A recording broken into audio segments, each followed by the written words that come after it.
Chers amis, et je m'adresse à toute la Côte d'Ivoire, à tous ceux qui jouent avec Marie,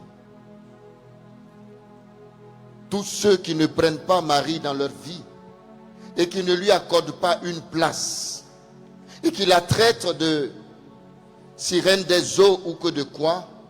Oh Seigneur, prions pour le salut de leur âme. Ils sont perdus parce que nous ne savons pas qui est la Vierge. Je pleurais cette nuit pour toutes ces personnes qui ne prennent même pas Marie. Et encore sur mon propre, j'ai reçu un message d'un homme évangélique qui me dit, mais la Côte d'Ivoire est consacrée au Seigneur, c'est le Seigneur qui consacre, c'est le Seigneur qui est mort sur la croix. J'ai prié pour le salut de son âme. Il est perdu. Chers amis, écoutez très bien le message.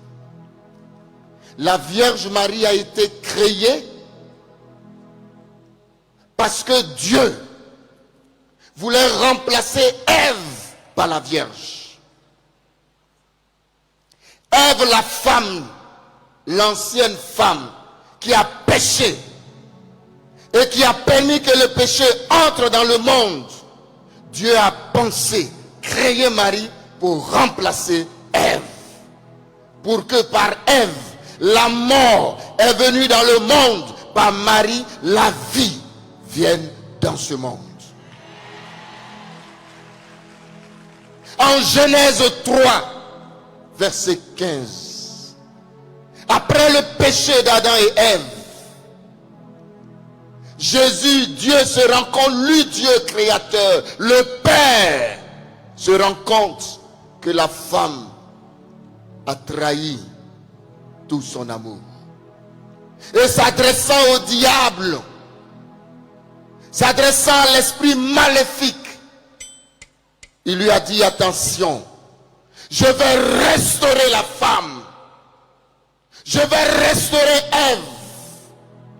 Je vais redonner une nouvelle femme.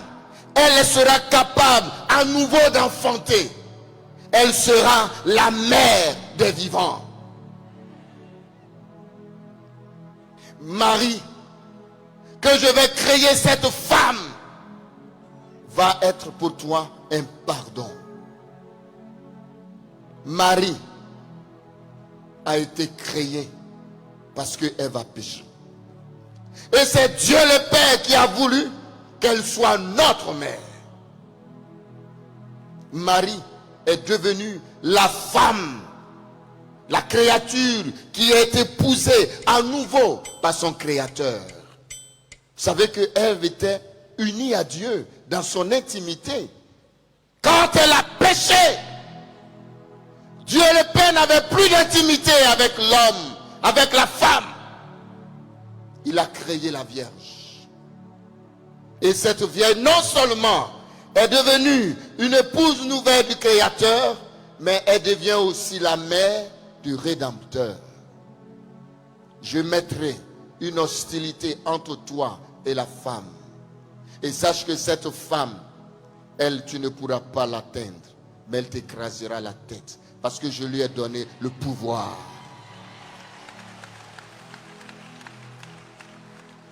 Par Marie, la figure de la femme a été réhabilitée. Par Marie, la femme retrouve sa dignité et son identité auprès de Dieu. Par Marie, c'est toute la vie qui est restaurée. Désormais, cette femme et sa descendance auront pour mission, parmi les hommes, de les conduire au salut.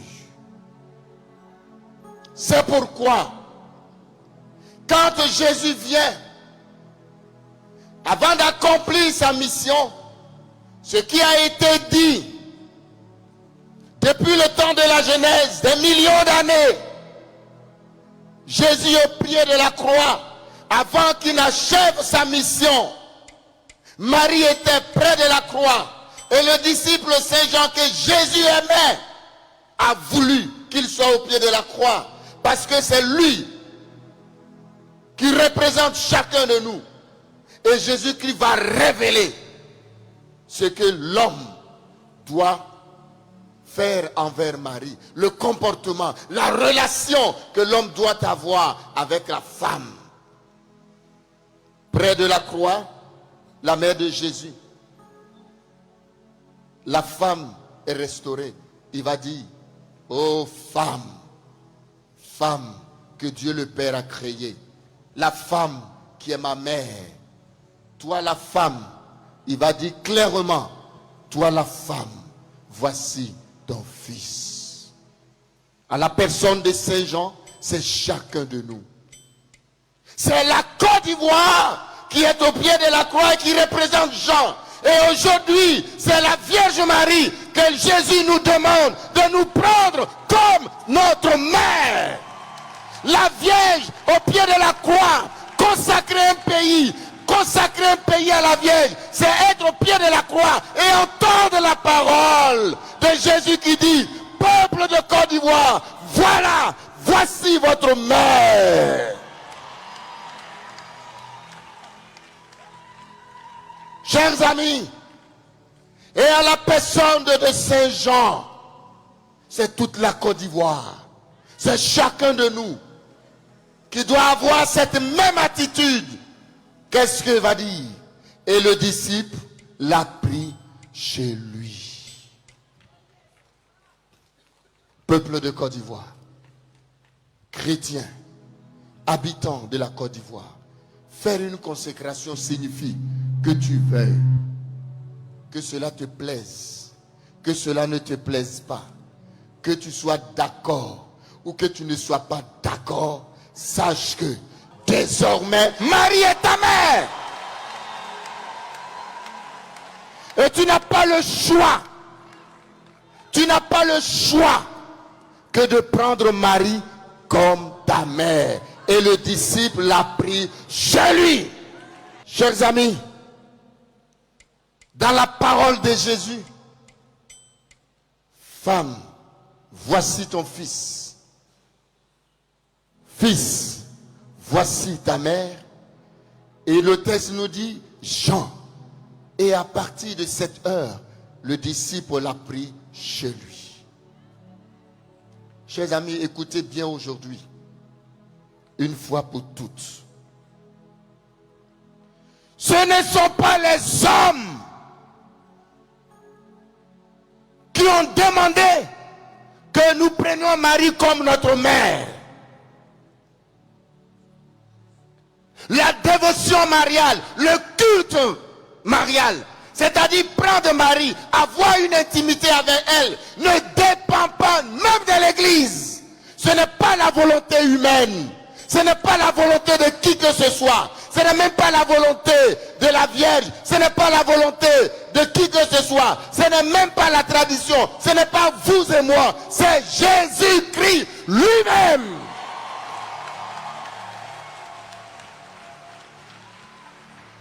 C'est la volonté de Jésus-Christ. Avant qu'il ne termine sa mission, il nous a dit, je vous donne ma mère. Que Marie devienne ta mère. Jean, prends ma mère et sache que je te la donne. Il n'a pas dit, voici ma mère. Il dit, voici ta mère.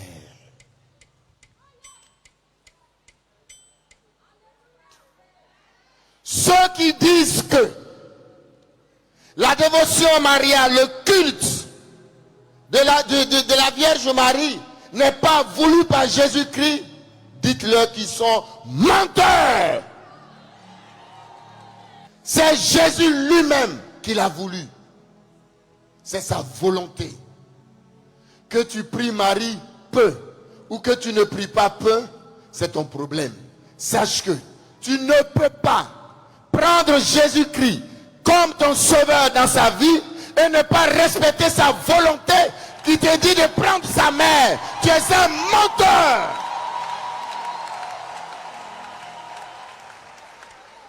Tu ne peux pas prétendre dire que le Christ est mort sur la croix pour nous et tu ignores crois ces paroles, tu acceptes sur la croix. Quand Jésus dit, Père, pardonne-le, tu dis ça, je prends. Quand tu acceptes sur la croix, quand Jésus dit, j'ai soif, tu dis ça, j'accepte. Mais quand il dit, voici ta main, tu dis non. Ça va dans ta tête? Tu prétends dire que Jésus a pour mère la Vierge Marie. Tu dis, tu reconnais que Jésus-Christ a pour mère la Vierge Marie. Que la Vierge Marie est la mère de Jésus. Tu reconnais et tu dis que la Vierge Marie est Mami Wata. Donc Jésus est qui alors? Oh, comme tu es bête, comme tu n'es pas intelligent, comme tu ne sais rien, comme tu n'as rien. Oh, pitié. Tu prétends dire à Jésus, oui, Jésus, Marie est sa mère, et tu dis, elle est au sirène des eaux. Donc Jésus aussi est sirène des eaux. N'importe quoi. Peuple de Côte d'Ivoire, c'est pour vous dire aujourd'hui qu'il n'y a pas de cohérence. Même quand on va à l'école, il faut être un peu intelligent. Chers amis, tu ne peux pas contempler le Christ sur la croix et ne pas prendre au sérieux la parole, les paroles de Jésus. Voici ta mère, et mère, femme, voici ton fils. Tu ne peux pas ne pas prendre ça au sérieux. Si tu ne le fais pas, tu n'as aucun amour vrai pour Jésus-Christ. On ne peut pas contempler le Christ sur la croix et ne jamais méditer profondément les paroles. Voici ton fils, voici ta mère. Chers amis, prendre Marie dans sa vie, une dévotion mariale, un culte marial vient de Jésus-Christ lui-même. Le fondateur du culte marial, de la dévotion mariale, c'est Jésus-Christ lui-même. Alors quand un pays décide de se consacrer à la Vierge, cela signifie qu'elle prend conscience de ses paroles au pied de la croix d'une façon forte. C'est-à-dire qu'on décide aujourd'hui de ne plus jouer avec Marie. Aujourd'hui, prenons conscience. Ce n'est pas du jeu. Prendre Marie, l'aimer comme Jésus l'a aimé, s'impose à qui que ce soit. Que tu veuilles ou pas, tu n'as pas le choix que de prendre Marie dans ta vie si tu veux être sérieux. Chers amis, la Côte d'Ivoire n'a pas été sérieuse envers la Vierge. La Côte d'Ivoire n'a pas été sérieuse. Elle n'a pas médité profondément cette parole de Jésus-Christ sur la croix. On a trop joué avec. Je m'adresse à vous, légionnaires, équipiers, à tous les mouvements de spiritualité mariale. Vous n'avez pas profondément médité ces paroles du Christ. Le tout n'est pas de prier Marie sur vos lèvres. Le tout n'est pas de porter un pagne de Marie. Le tout n'est pas de bourrer sa maison de la présence de Marie. Le tout n'est pas d'avoir des chapelets, même au rein. Le tout, c'est de la prendre réellement dans votre vie. Et le disciple l'a pris chez lui. Qu'est-ce que cela veut dire? Le disciple l'a pris chez lui. C'est ce que tu dois faire. Qu'est-ce que cela veut dire? Et je voudrais reprendre ici la grande citation de Saint Marie Grillon de Montfort que je voudrais reprendre avec toi. Il dit, fais toutes tes actions avec Marie. Désormais, voilà le message. Peuple de Côte d'Ivoire, évêques, prêtres, religieux, religieuses, hommes politiques, chrétiens, enfants de Marie, parce que tu appartiens aux différents mouvements. Prends de Marie aujourd'hui, c'est de décider de tout faire avec Marie. Que toutes vos actions soient désormais faites avec Marie. Accueillir Marie dans sa vie est obligatoire. C'est-à-dire, fais tout avec Marie. Si tu vas au marché, va avec Marie. Si tu t'en vas chercher Marie de quelqu'un, va avec Marie. Si tu vas chercher femme de quelqu'un, que tu penses que c'est bon d'aller faire ça, va avec Marie. Si tu es en train de critiquer ton frère, fais-le avec Marie, si tu penses que c'est bon.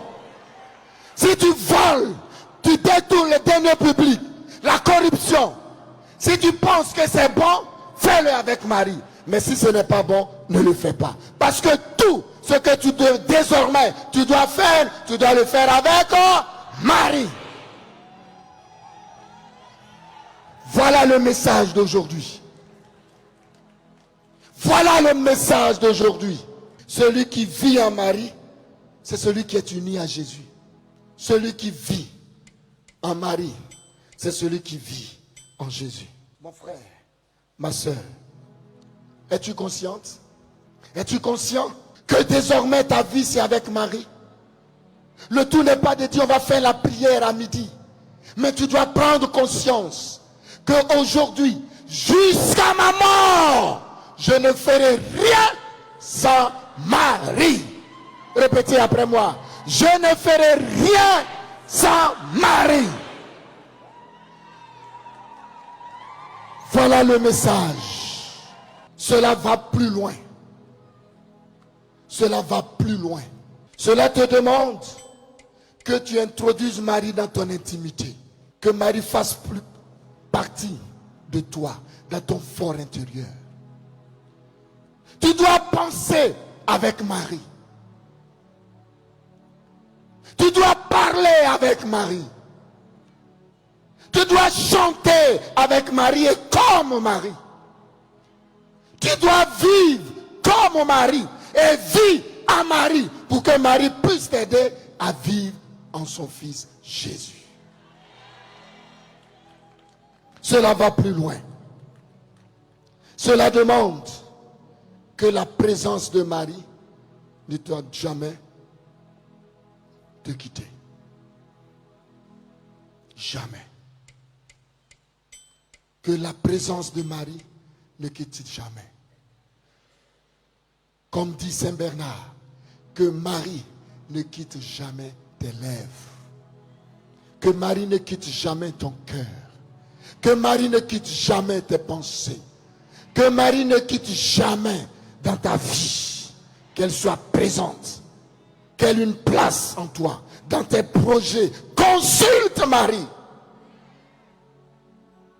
Peuple de Côte d'Ivoire, nous avons choisi des leaders politiques sans nous référer à Marie. Par ricochet, sans nous référer à Jésus.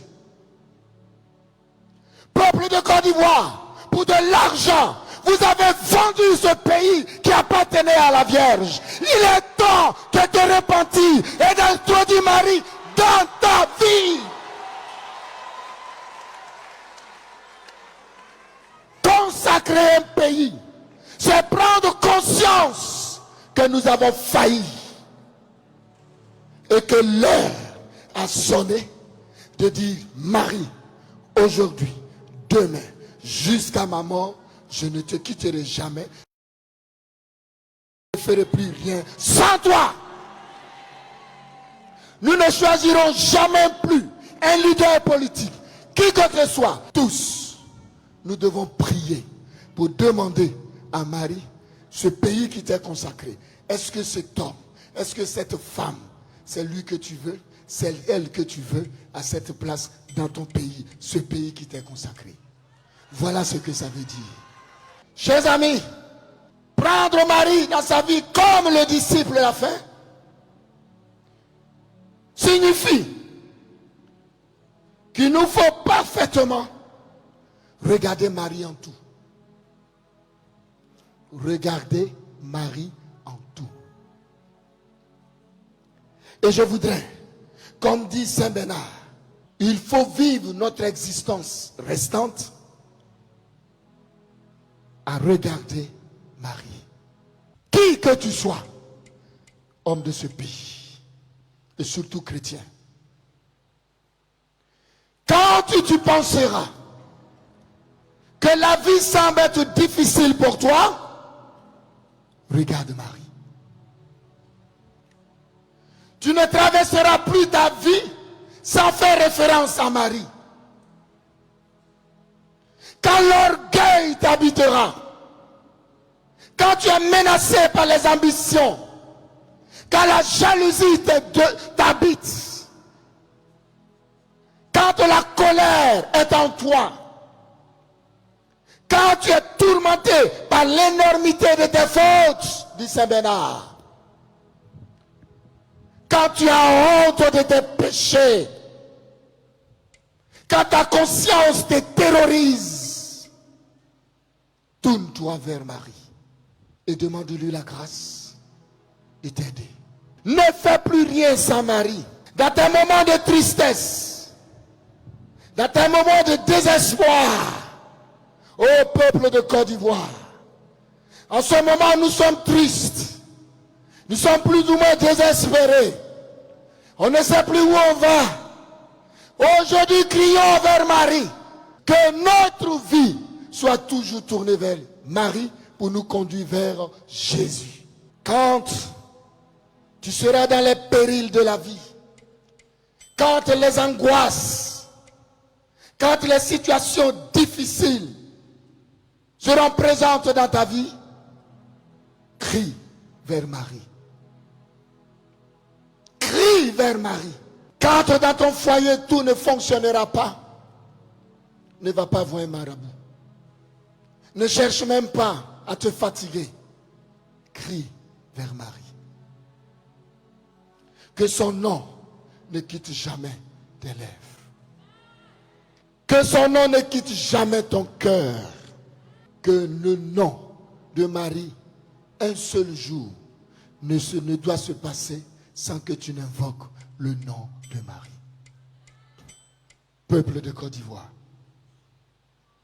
que chacun de nous, chaque jour, prenons la conscience d'invoquer Marie chaque jour. Parce que celui qui suit Marie ne s'égare pas. Elle te conduit toujours vers Jésus. Quand tu pries Marie, tu ne peux jamais désespérer, même quand c'est dur.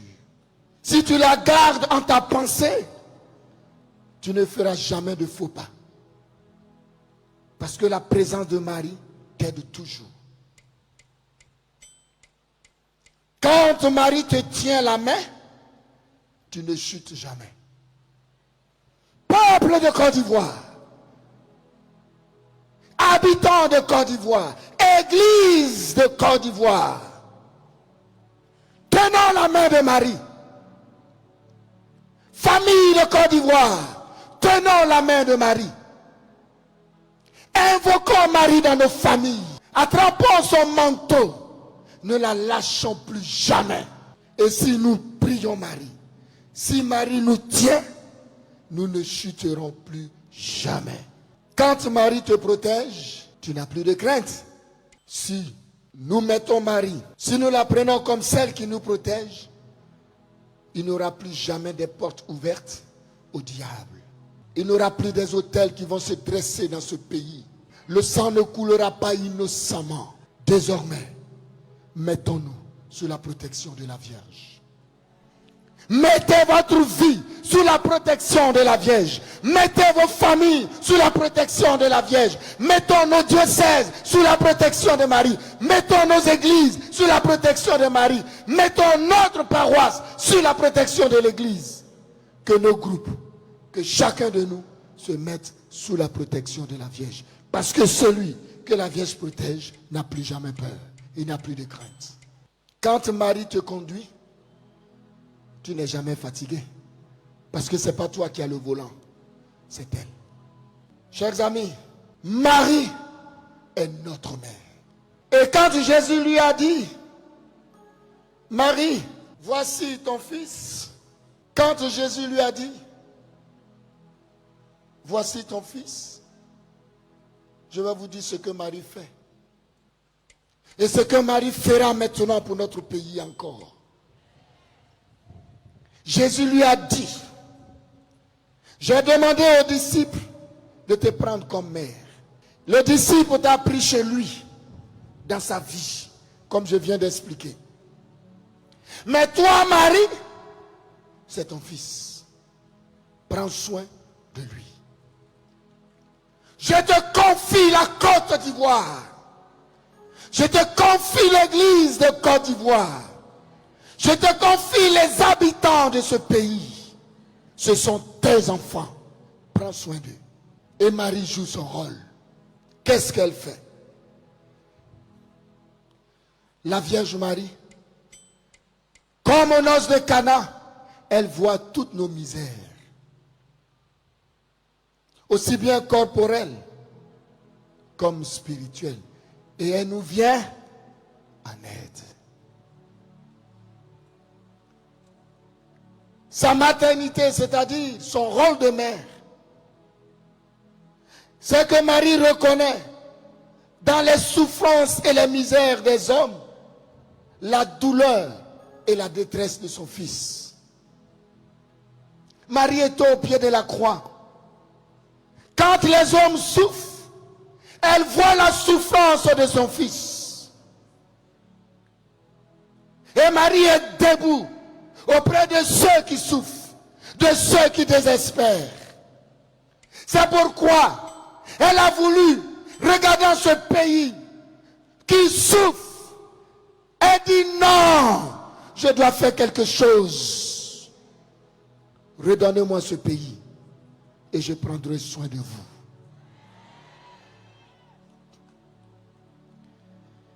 Quand il y a la douleur, elle voit Jésus, pour ainsi dire, dans toutes les souffrances. Elle voit Jésus dans ceux qui sont emprisonnés, ceux qui sont persécutés. Elle voit dans tout ce monde la souffrance de son fils emprisonné, rejeté. Et son cœur bat pour toutes ces personnes. Marie, quand son fils Jésus dit j'ai soif, et que nous crions vers lui, Marie pense à la souffrance de son fils à la croix. Aujourd'hui, nous sommes en train de crier, Marie. Toute la Côte d'Ivoire crie vers toi sa désolation et sa misère. Nous avons soif de ta présence. Nous avons soif de ton fils. Nous avons soif de la vérité. Nous avons soif de la paix. Nous avons soif de la fraternité et de la réconciliation vraie. Nous avons soif de Dieu. Quand nous crions vers lui, elle pense au cri de son fils. C'est pourquoi, à l'heure où je vous parle, elle est là. Elle écoute nos prières. Elle écoute nos cris. Elle écoute nos supplications. Elle écoute nos cris en lui disant, mais nous avons soif. Et elle fera quelque chose. Elle a déjà fait d'ailleurs. En clair, c'est le rôle que Jésus lui a donné au pied de la croix. D'être auprès de tous ceux que la vie terrorise, de tous ceux qui souffrent, de tous ceux qui n'en peuvent rien. Mon frère, ma soeur, lève-toi. Mettons-nous tous debout. Maintenant. Et tournons-nous vers la Vierge. Et chacun de nous va prier.